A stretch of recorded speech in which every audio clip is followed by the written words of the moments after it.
வணக்கம். இன்றைய நாளிலும் உங்களை சந்திப்பதில் மகிழ்ச்சி. இன்று சித்திரை திருநாளை கொண்டாடுகின்ற உங்கள் அனைவருக்கும் இனிய வாழ்த்துக்கள்.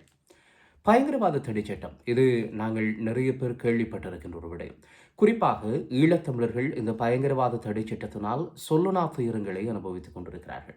இது ஆரம்பிக்கப்பட்ட அல்லது நடைமுறைப்படுத்தப்பட்ட காலத்தில் இருந்து இன்று வரைக்கும் பல ஆயிரக்கணக்கான இளைஞர் யுவதிகள் இந்த பயங்கரவாத தடை சட்டத்தை காரணம் காட்டி அல்லது அதன் மூலமாக கைது செய்யப்பட்டிருக்கிறார்கள். பலர் காணாமல் ஆக்கப்பட்டும் இருக்கிறார்கள்.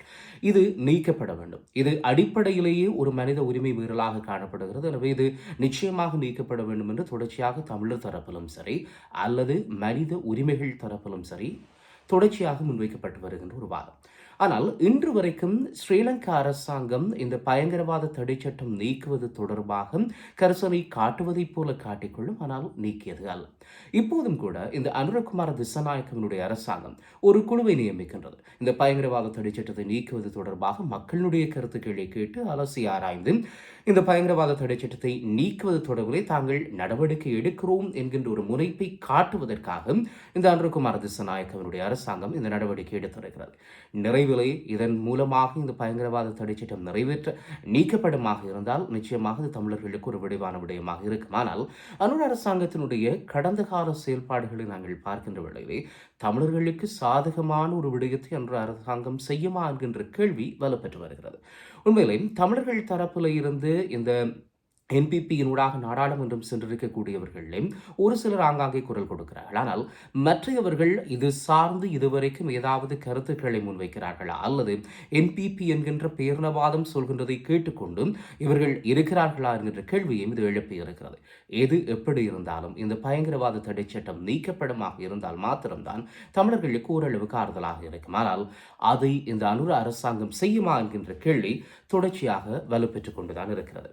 சிவஞானம் ஸ்ரீதரன் உங்களுக்கு தெரியும், இலங்கை தமிழரசு கட்சி சார்பாக இந்த முறை நாடாளுமன்ற உறுப்பினராக தெரிவு செய்யப்பட்டிருக்கின்ற ஒருவர் அண்மையிலே ஒரு நிகழ்வுகளை கலந்து கொண்டும் மிக முக்கியமான கருத்தொன்றை முன்வைத்திருக்கின்றார். அது அடிக்கடி சொல்லப்பட வேண்டிய அதே போல வலியுறுத்தப்பட வேண்டிய விடயம் வடக்கு கிழக்கு இணைந்ததுதான் தமிழர் தாயகம் என்று.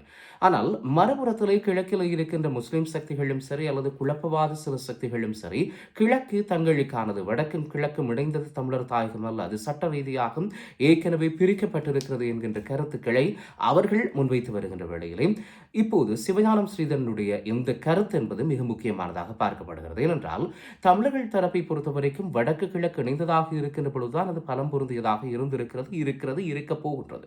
ஆனால் இப்போது அதை பிரித்து அது ஒரு சட்ட ரீதியாக பிரிக்கப்பட்டிருந்தாலும் அதை பிணைவு ரீதியாக அல்லது மக்கள் ரீதியாக அதை பிரிப்போமாக இருந்தால் அதனுடைய பலவீனம் வெளியே தென்பட்டுவிடும். எனவே வடக்கு கிழக்கு இணைந்ததான தமிழர் தாயகம் என்பது தொடர்ச்சியாக பலமானதாக இருக்க வேண்டுமாக இருந்தால் வடக்கு கிழக்கினுடைய தலைவர்கள் தொடர்ச்சியாக அதை வலியுறுத்த வேண்டும், அதற்கான நடவடிக்கைகளை எடுக்க வேண்டும்.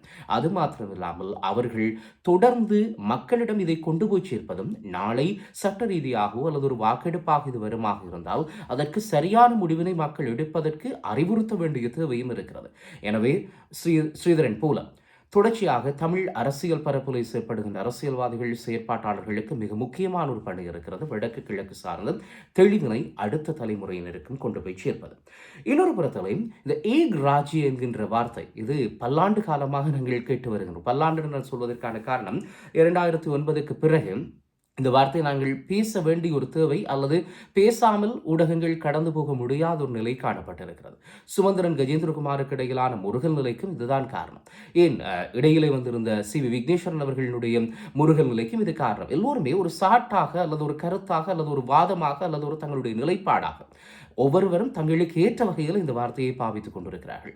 ஏக் ராஜ்ய என்பது ஒருமித்த நாடாக இருக்கிறது, அதற்குள் எப்படி நாங்கள் செல்வது என்பது ஒரு பக்கம் தமிழ் தேசியத்தின் பால் நிற்பவர்களுடைய வாதம். ஆனால் ஏக் ராஜ்ய என்பதனுடைய அர்த்தம் வேறு என்பது மற்றவர்கள் பக்கத்தில் இருக்கின்ற வாதம். இப்போதும் கூட இந்த ஏக் ராஜ்யவினுடைய உண்மையான விவரணம் என்ன என்பது கஜேந்திரகுமார் பொன்னம்பலத்துக்கு தெரியும். ஆனால் அவர் வேண்டுமென்றே மக்களை ஏமாற்றிக் கொண்டிருக்கிறார் என்று இலங்கை தமிழரசு கட்சியினுடைய சுமந்திரன் ஒரு குற்றச்சாட்டை முன்வைத்திருக்கிறார். கடந்த காலத்திலும் இதே வைத்துத்தான் இவர்களுக்கு இடையிலே முருகல் நிலை இருந்தது.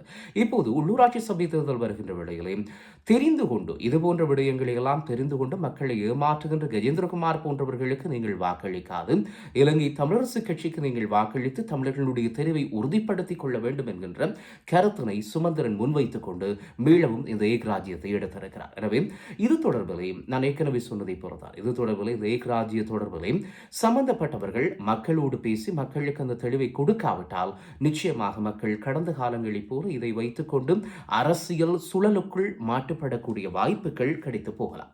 இன்னொரு புறம் இந்த ஜிஎஸ்பி பிளஸ் வரி சலுகை இலங்கையை பொறுத்த வரைக்கும் இது மிக முக்கியமானது.